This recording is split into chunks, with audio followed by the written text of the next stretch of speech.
Good evening and welcome to the 320th meeting of the New York Comics and Picture Story Symposium.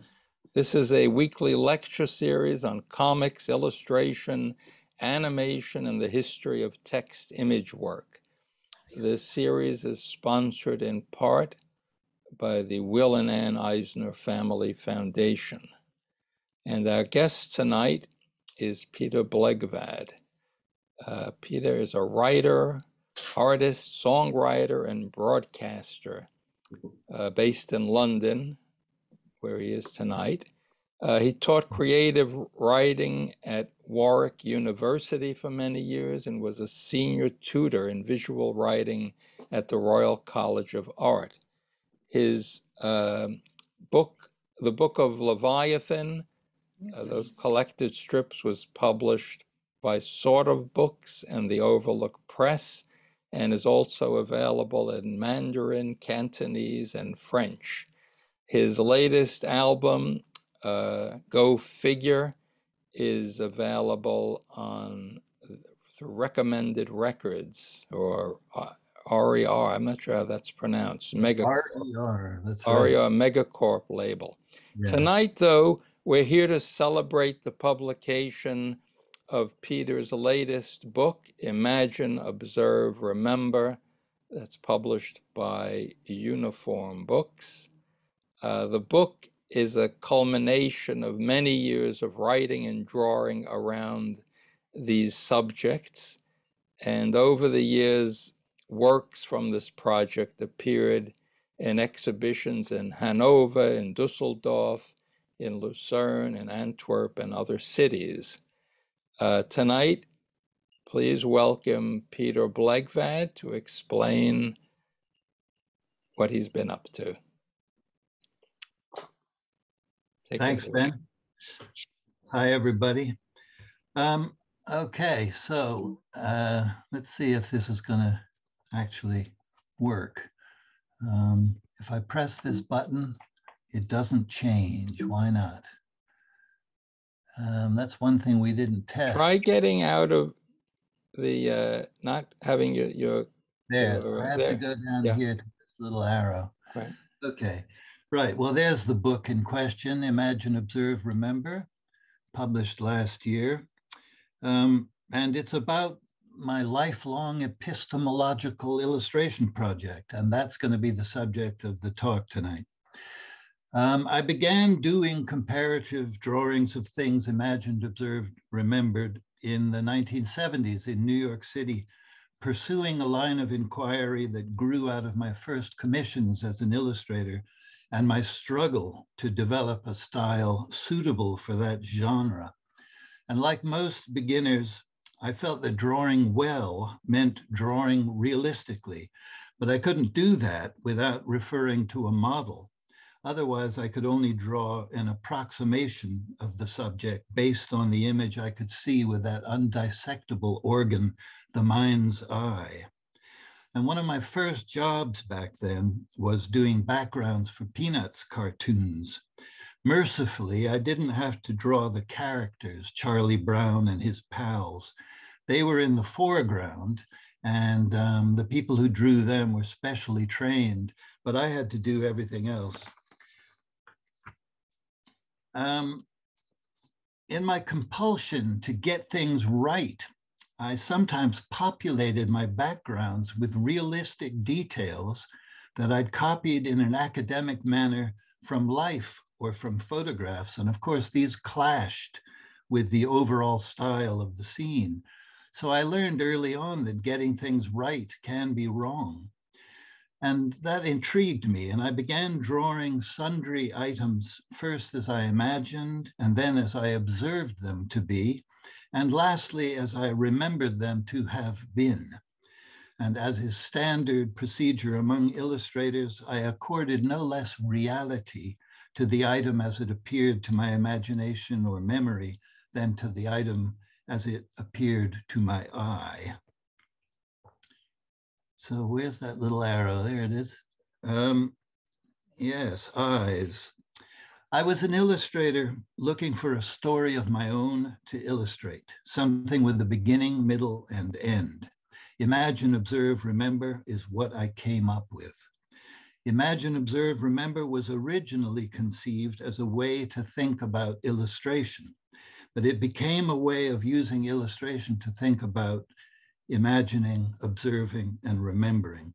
It's a kind of phenomenology project, a way to look at different ways of looking and seeing, using the means at my disposal and using myself as subject. When I began almost 40 years ago, I wanted to compare the way things actually appear with how I picture them in memory. I wanted to learn from my mistakes so that I might draw things with more confidence, with greater veracity thereafter. The first drawings I did for the project were of familiar objects depicted twice, first remembered and then observed. This radiator remembered on the left here was based on the cast iron original that stood in a corner of my studio for years. I'd looked at it often, but had never really seen it. I could recall the form more or less, but I'd never thought about how it functioned. I realized how rich I was in ignorance, what a lot there was to learn. And then I realized there were also things I'd previously neither looked at nor seen, and so could not remember, but which I could nonetheless imagine.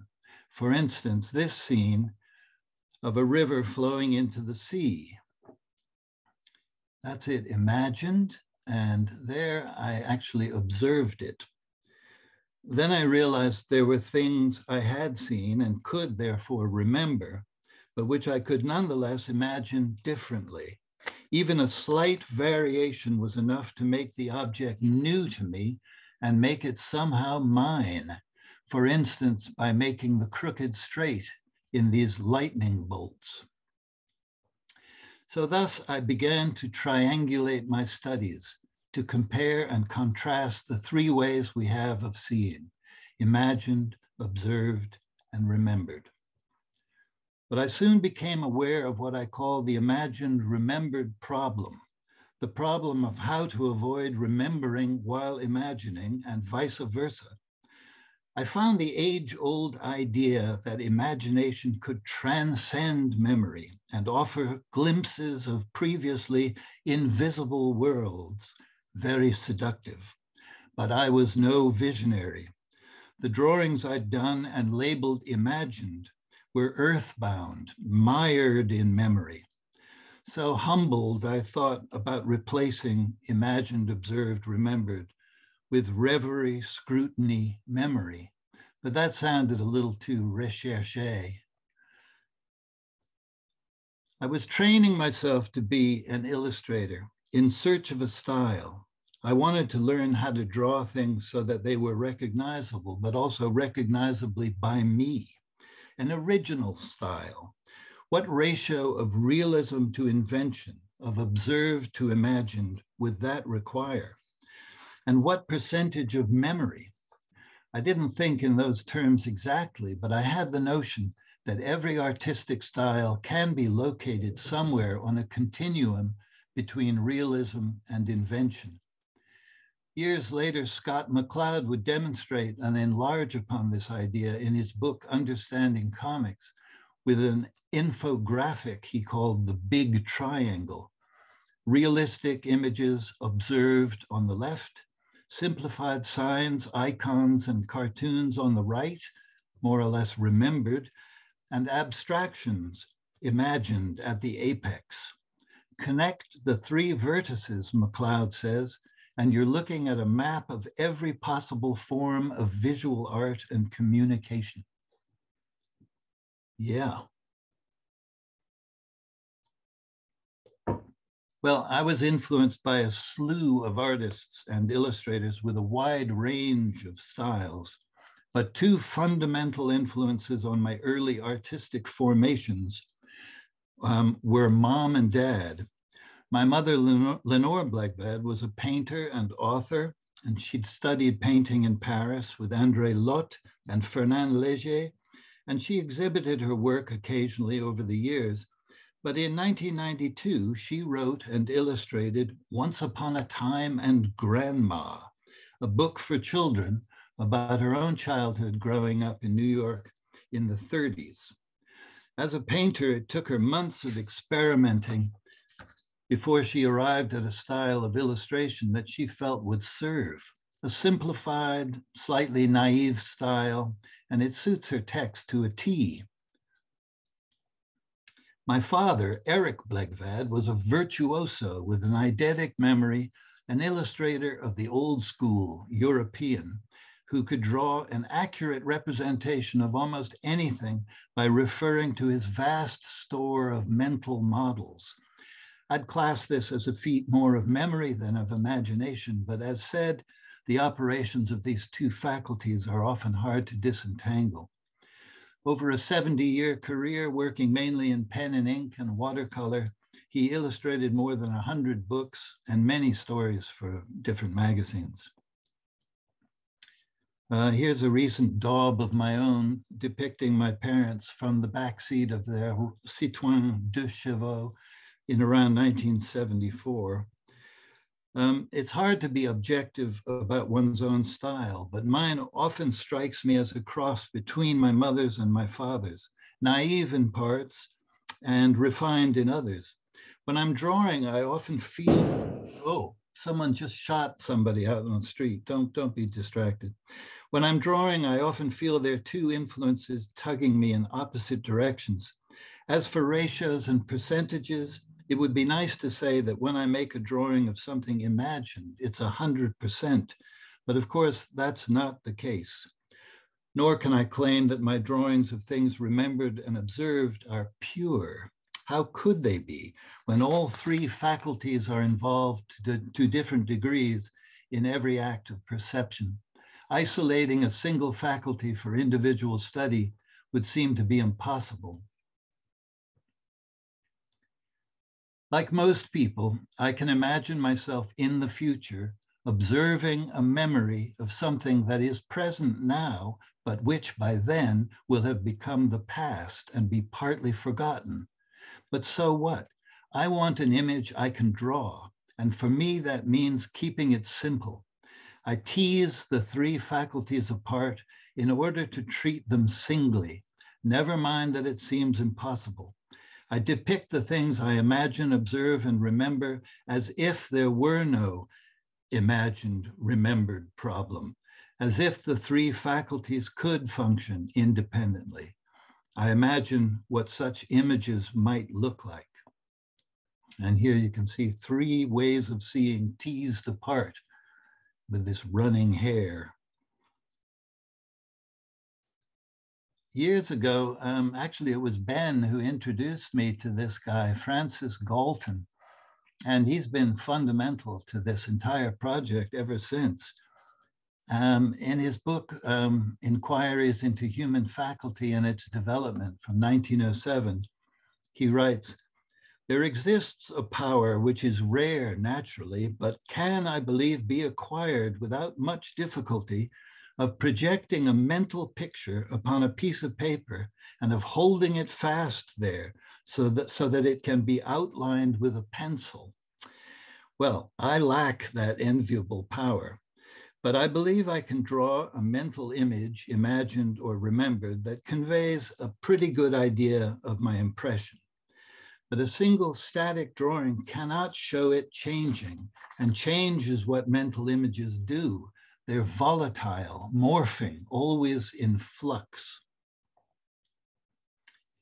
This is from that same book by Francis Galton, and it depicts the mental imagery in flux of the Reverend George Henslow.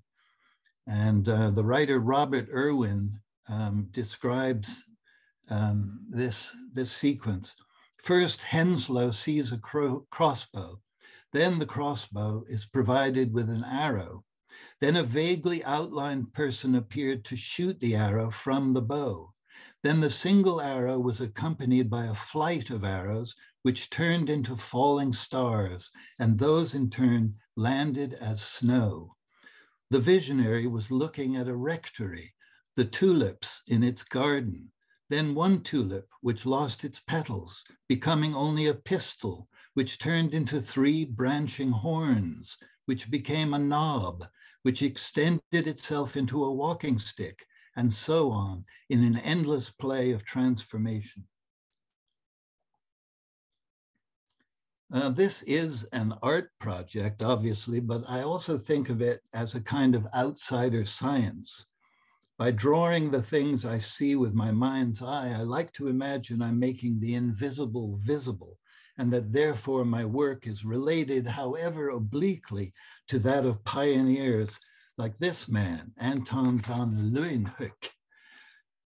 He was a Dutch tradesman and scientist, and is best known for his development and improvement of the microscope. In the late 80s, I imagined, observed, and remembered a series of images from an old encyclopedia, including a portrait of Leeuwenhoek. I didn't know who he was, let alone what he looked like, but here's how I imagined him. And here he is observed. And several weeks later, when it came time to remember him, I drew what I could recall, but left the other areas blank or covered in cross-hatching, a cloud of unknowing. When I was a kid, I dreamt of being a medical illustrator, lifting the veil or peeling back the skin to reveal what's concealed under the surface. In his poem, The Heavy Bear Who Goes With Me, Delmore Schwartz wrote of the paradoxical relationship most of us have with our bodies, the mystery of our own anatomy, the secret life of belly and bone, opaque, too near, my private, yet unknown. Well, opaque, too near, my private, yet unknown goes double for the secret life of the mind. My imagined and remembered drawings are attempts to lift the veil on consciousness, to see what thought might look like. The anatomy is wrong here, of course.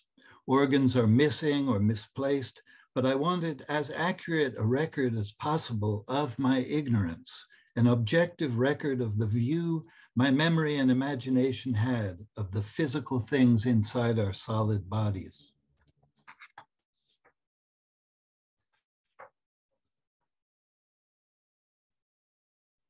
Observation, looking outward at tangible objects, may not seem to have the same potential for ambiguity and confusion as the other 2 inward-looking faculties, but it's problematic in other ways.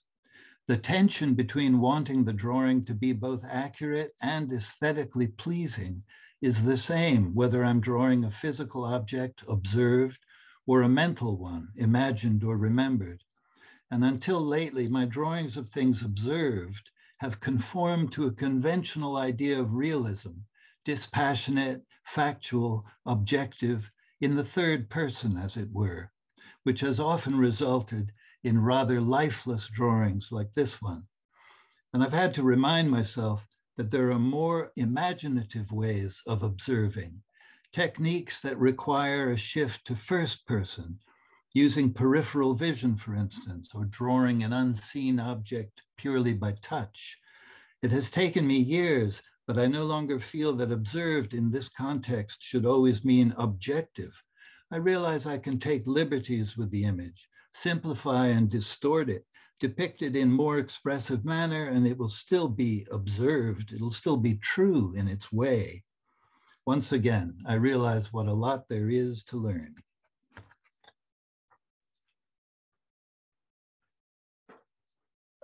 Now, what page was that? That was page 12.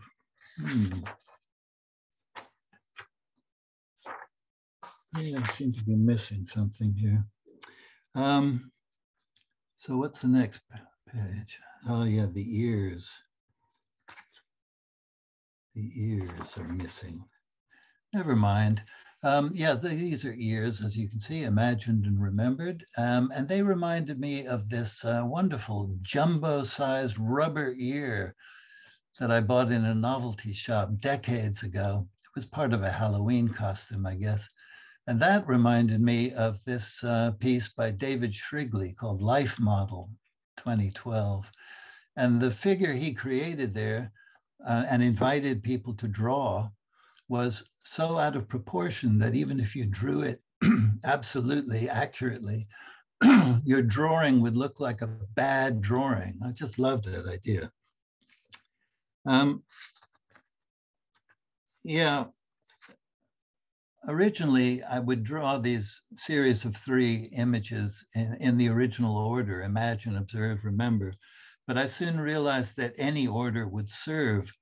In drawing the grasshopper, for instance, the order was observed, remembered, imagined.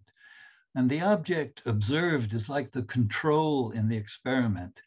2 months after drawing this from a photograph, I attempted to draw it again from memory. And somehow I forgot what is perhaps its most distinctive feature, the powerful back legs jointed at an apex higher than the rest of its body. But this is a flaw which the grasshopper imagined rectifies. Throw away the lights, the definitions, and say of what you see in the dark, that it is this or that it is that, but do not use the rotted names. Throw the lights away. Nothing must stand between you and the shapes you take when the crust of shape has been destroyed. Wallace Stevens. Well, it's often hard to say what I see in the dark. The crust of shape is so destroyed, it's hard to give it a name. In this case, I associated the undulant shape imagined with the top of a grand piano. So I searched the internet for piano top and found a photo of one on eBay, which I then drew from observation. The simplified sign or icon remembered is a reductive synthesis of the data I'd imagined and observed. And though I didn't know it, Buckminster Fuller had said something about piano tops. I am enthusiastic over humanity's extraordinary and sometimes very timely ingenuity.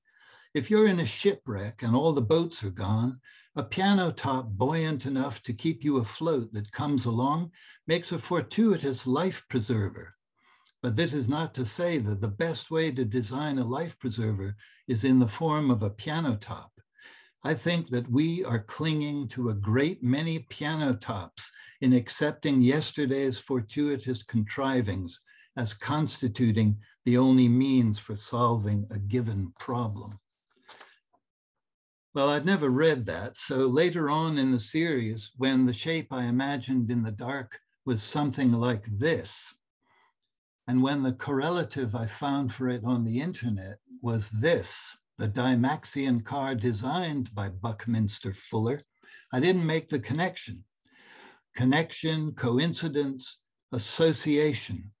The making of patterns of correspondence becomes an irresistible part of the project as images accumulate.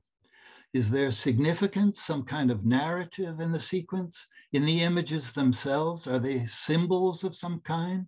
Gnomic clues to destiny? Well, certainly the potential is there for all these possibilities, given the human propensity for projection. But while this project celebrates our ability to imagine, observe, and remember, it also suggests that all 3 faculties are equally unreliable aspects of a single illusion called life.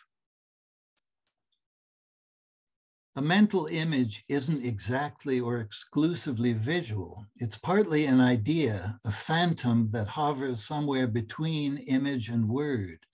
And because mental images won't hold still, I dissolve, smear, and layer the imagined images to suggest their elusivity. I'd made the medium-sized eye and beam imagined on the left here fuzzy to suggest the ambiguity of the impression I'd received under the mask. But I wasn't happy with it. If I'm calling an image imagined, it needs to be more than merely fuzzy. Painting this enlarged version, I felt freer to imagine a new eye, to resist the pull of old formulae for drawing eyes. I was better able to unbrain my eye, as the German poet Gottfried Benn put it. Depicting mental images requires a kind of regression in order to escape the gravitational pull of mimesis, memory. I imagine this is what artists do when they reject figuration for abstraction, but I'm an illustrator. I don't want to resort to pure abstraction. I want a visual language that makes concrete the hesitations I experience when confronted by these iffy, fugitive phenomena, which, while intimately of myself, are also somehow distinctly other. The image observed grounds the image imagined, giving it something real to work with and against. And the image remembered is the fruit of a union between the image imagined and the image observed. It selects or inherits from its parents only the most dominant or salient traits. It stands for them both, represents them in distilled form. So you probably gather it's an encyclopedic project, uncompletable in principle. It both celebrates and mocks humanity's hubristic ambition, our nostalgia for the infinite. But it's good to have a project like that, inexhaustible. And it's very convenient to be one's own subject of investigation. It's so portable. As Robert Crumb said, I've become more interested in the journey within, the great adventure into the unknown inside oneself. Isn't it strange that we are such a mystery to ourselves? It is indeed. Two other quotes from a book which is full of them. Seeking, seeking, and seeking in all things indiscriminately. I might just find what I am seeking since I don't know what I am seeking. Henri Michaud. Mind is the ultimate paradox because when you start to look for it, you can't find it. But when you start to look for something that is not mind, you also can't find it. Victor Pelevin. So my book about this project was published last year, as I said. It was designed by Colin Sackett, published by his imprint Uniformbooks, and it's available from their website. 250 pages with more than 250 illustrations printed on 4 different paper stocks. The book offers exercises, meditations, quotes, and images that, according to the blurb, will be of interest to artists, writers, students, teachers, and any reader who agrees that the uncharted wilderness within is worth exploring. Well, I taught for many years creative writing as well as illustration, and some of the students from the School of Art and Design in Lucerne and from Warwick University very kindly let me include in the book some of the work they did in our Imagine, Observe, and Remember workshops. So thank you. Some examples of those. This is Anya's mnemonic images and memory theater. And in this exercise, students created mnemonic images designed to make pairs of random words stick. And the first pair here in the upper left is, the pair was good and clarinet. So, thumbs up holding the clarinet. The memory theater, which is on the right, that had to be a place they knew well enough to be able to imagine themselves walking through it, collecting images at stations en route. And this is an ancient memory technique, some of you probably know. And the book describes this in some detail. The theater in this case was Anya's studio apartment, and she shows her route through it and the 10 image stations. Instead of a route around her room, Leah used the sequence of garments she dons when getting dressed to serve as stations for the images. And you can see her good clarinet, top left. The guy's eating the clarinet and obviously agrees with him. And I like Luca's image for good clarinet, which is sort of cross between a tick or check mark and a clarinet. So the book also contains comic strips, and this, a comic strip, this being the New York Comics and Picture Stories Symposium. I thought I'd end with an excerpt from that. The strip was drawn in monthly installments for Standpoint magazine, and it was modeled on the rainy day activity books I remember from childhood, this sort of thing. So, okay, here's a quick excerpt. How to be a seer. Looking out of his left eye, philosopher Ernst Mach drew his self-view of the eye, circa 1883. Okay, but psychonauts of, hey, I can't read this because of our images here. Damn. Well, you can read it. Do I have to read it out loud? I've got it in my book. I'll do it like that.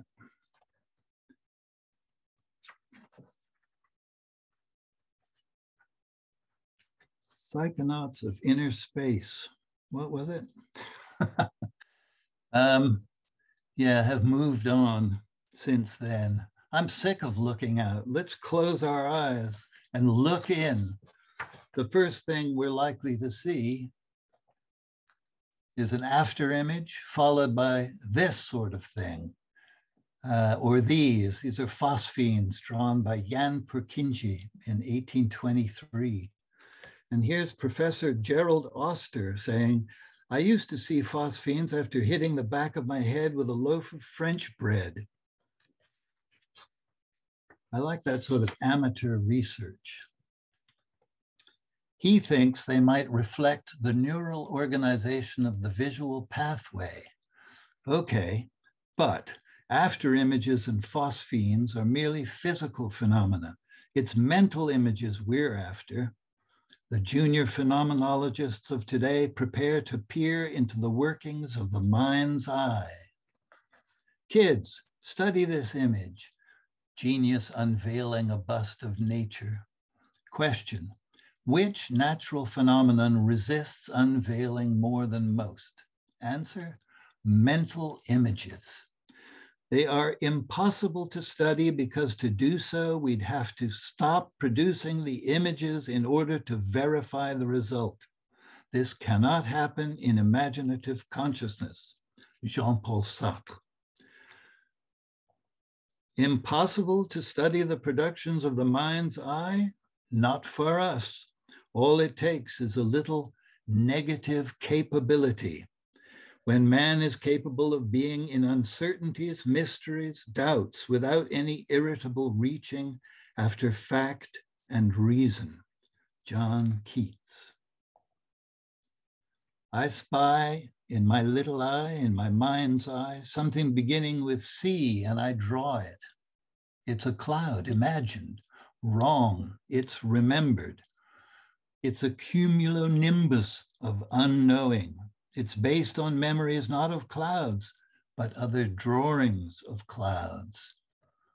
Stripping away the veils of acculturation, the mental image gets simpler and simpler until we arrive at an eidetic image of the essential cloud as it floats in the imagination. Awful. So skipping part of the story you'll find in the book, they want to be a seer. Each of them wants to be a seer. So here's how. First, study this image. What are those gray blurs between the black squares? Well, gather enough gray blurs to build a vehicle with, infinitely elastic, self-renewing. A vehicle for mental travel. Ready? Hang on tight. Question, are mental images pictures with perspective and depth, or are they non-representational, a form of abstract thought? Let's find out. Imagine a bird's eye view of an island. Can you see the roads, trees, and houses? Yes, so it would appear. Okay, now mentally rotate the image 180 degrees.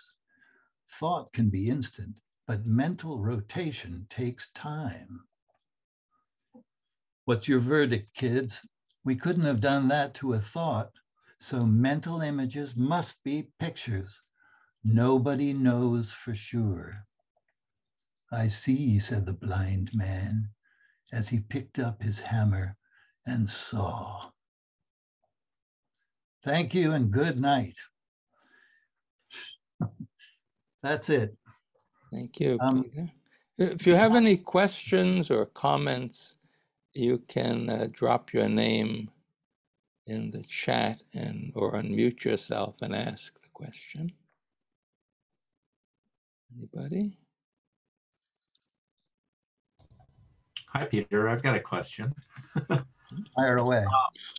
I'm wondering what you make of, neural networks and people trying to decode mental imagery using computers nowadays. They have all these tools that they're trying. Yeah. That sort of imaging technique where you can see a nice picture of the brain and areas light up when certain things are thought about. And, I mean, it seems to me it doesn't really shed any light on the areas I'm interested in. So you can locate an area and it seems to be associated with, picturing things. And apparently they can even pinpoint the difference between the area for picturing an object and picturing an animal, an inanimate object or an animal or a human. They're different parts of the brain. I mean, it seems to me that instead of isolating particular parts, they've got to see how it's all a network that connects. I think everything's connected, and they seem to be about isolating. I appreciate that in medical conditions, it's a very useful tool. If something goes wrong, they might know where to go in and operate, or, but the sort of thing I'm interested in where, it's obviously not science, it's sort of blurring into, I think it's more like pataphysics, Alfred Jarry's Science of Imaginary Solutions.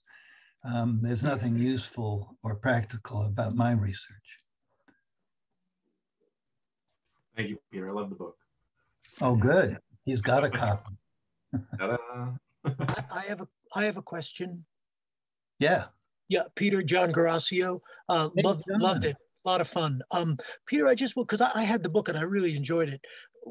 The three I's, when you get to the third one where it's going to be remembered, how much of like an automatic writing thing is it? How much planning do you do? And how much of it is sort of an impulse? Because that imagined I was so extraordinary and it's so precise. I just can't imagine, because I can't draw anything. How quickly does that get on paper? Well, you're asking specifically about the remembered I? Yes, yeah. Which was the distilled icon. Yeah. It was a circle and a sort of triangle coming out, the beam coming out. That's very conscious, that's designed. Right. The imagined I was very much an improvised sort of trance drawing. So yeah, they're kind of opposites in that regard. Gotcha. Peter, is it still fair to call it remembered if it's been consciously designed? That sort of sounds to me like another form of imagining. Well, absolutely. And I think those terms are very fluid. I think when I'm imagining, very often memory is crucial to that operation. I'm also observing what I'm imagining. All three faculties are intimately involved in every perception. It's a kind of pretense for this project that I can separate them. But I think in a way, if you consider those faculties as three separate lenses through which you're looking at one thing, you can get three very different views that might suggest, three dimensions of looking at something. But you're quite right. The remembered is imagined, and the imagined is remembered, and they're all observed. Peter, are you familiar with the term aphantasia? Yeah. I was that, but it got too complicated. For anyone who's not familiar with it, it's the phenomenon where somebody lacks a mind's eye, isn't able to visualize. And it's not uncommon. It's not uncommon. Yeah. Yeah, I've always wondered if I'm an aphantasiac. Yeah. Wondered and worried, actually, because I would love to feel and be more creative. Well, I really recommend this book here. Yeah. William Blake versus the World. And there's a chapter in there which talks about aphantasia and the opposite, which is hyperphantasia. And he interviews a lot of artists who, strangely enough, are aphantastic. They do not experience mental images, and they consider it not a handicap, but a great advantage. I mean, in the same way that, you know, blind people, you know, they can negotiate paths through the world quite effectively. They compensate in other ways. So yeah, don't feel bad. Use it. Where do you feel you lie on the spectrum between aphantasiac and hyperphantasiac? Sorry, was that a question? Yeah, I'm asking where you, if you have any sense of where you lie on the spectrum between aphantasia and hyper. I don't think it's consistent in my case. I think I've experienced aphantasic times where I don't see anything, and I've had the opposite too, where something very vivid comes unbidden. So I'm both, I think. It's interesting. Thank you. Yeah. Yeah, I've got a question. For your songwriting process, would you say you find yourself rather imagining, observing, or remembering things? Yeah, all of those. I mean, definitely all of those. But I'm addicted to constraints. And the constraint I'm most addicted to when writing lyrics is rhyme. And so basically, I let the rhyme suggest where the story has to go. And I usually wind up, you know, saying something better than I would have said if I didn't have the constraint. I like to think so anyway.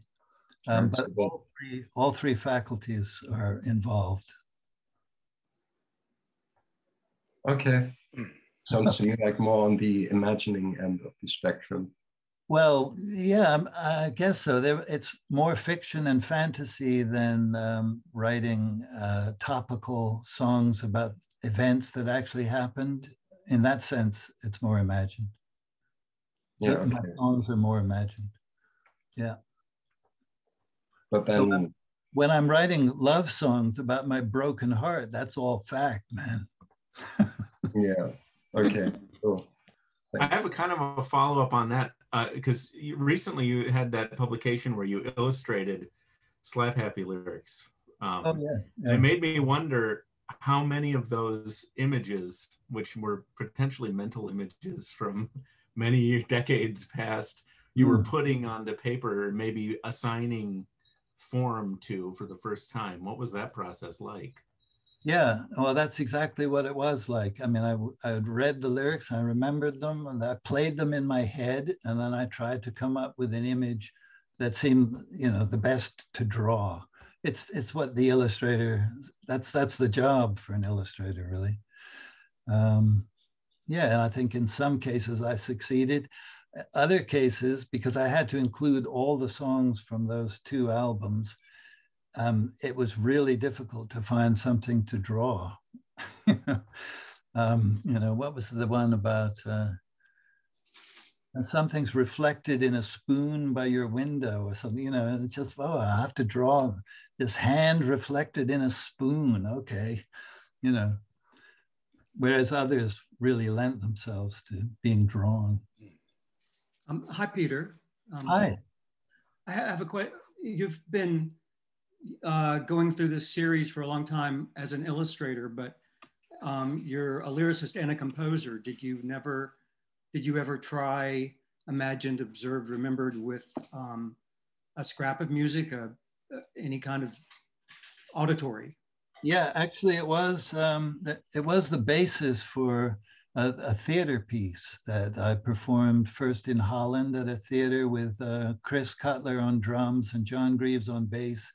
And I played guitar and I wrote songs. that were sort of obliquely related. And we were behind a scrim. We were invisible, but we had actors delivering the script I wrote. And they were sort of crazy, mad scientists talking about the brain and imagining, observing, and remembering. And it was great.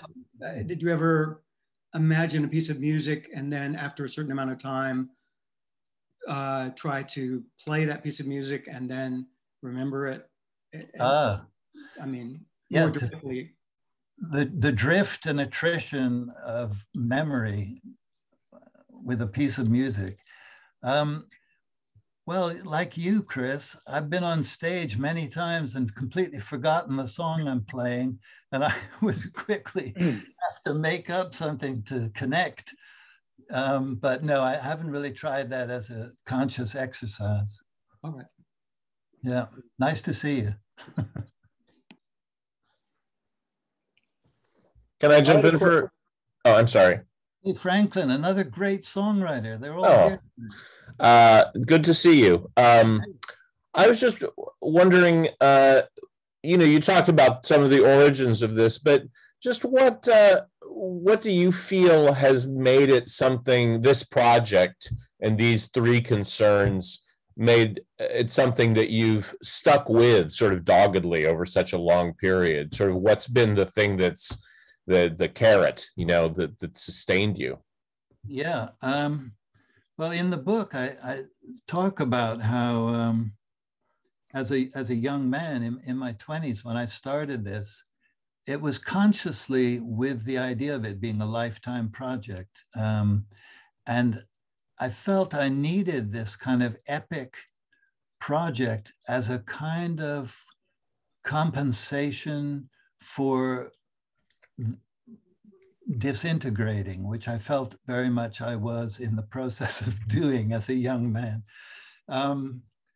So yeah, there's an enormous therapeutic gain to cultivating an obsession with something. And I think I very deliberately, from a young age, I saw that this was encyclopedic in scope, that it could go anywhere.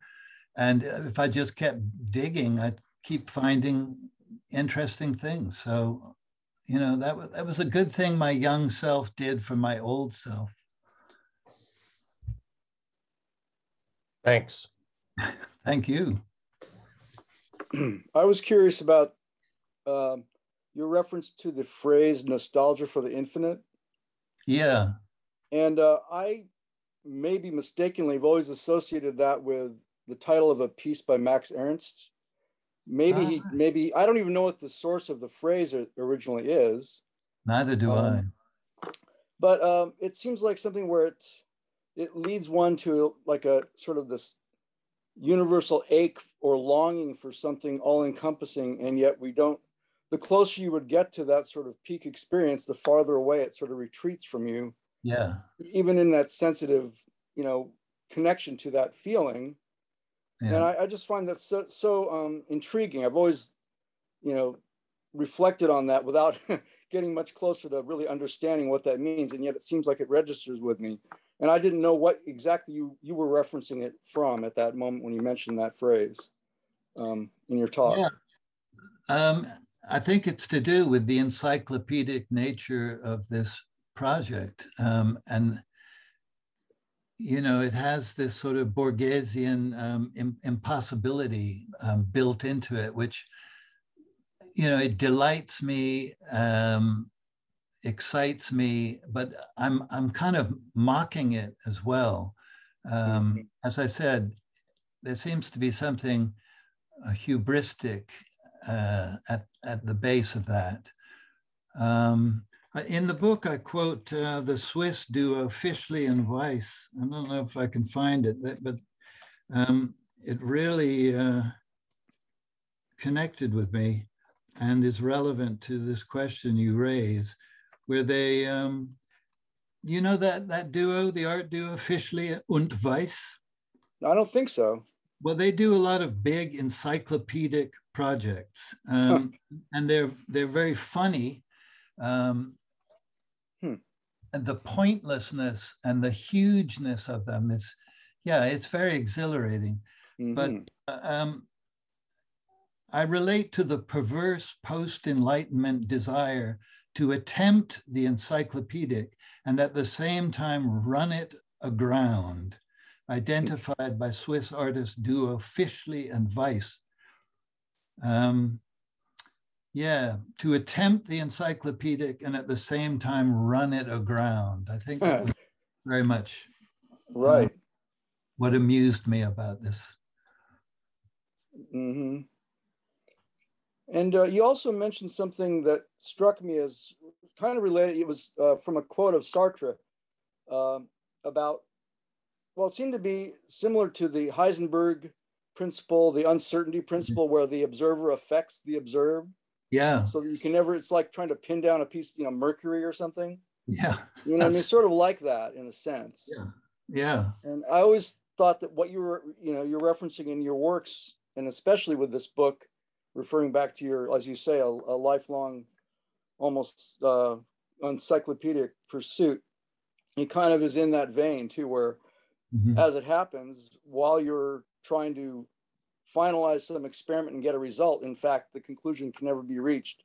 It's always being altered by your mere observance, which I always love that about the Heisenberg thing, you know. Yeah. Without being anywhere acquainted with really physics on any level that would make sense to anyone. I just enjoyed it as, you know, yes, I the think beauty of that. A lot of artists and poets were very attracted to all that stuff, subatomic particle physics, without understanding it, of course.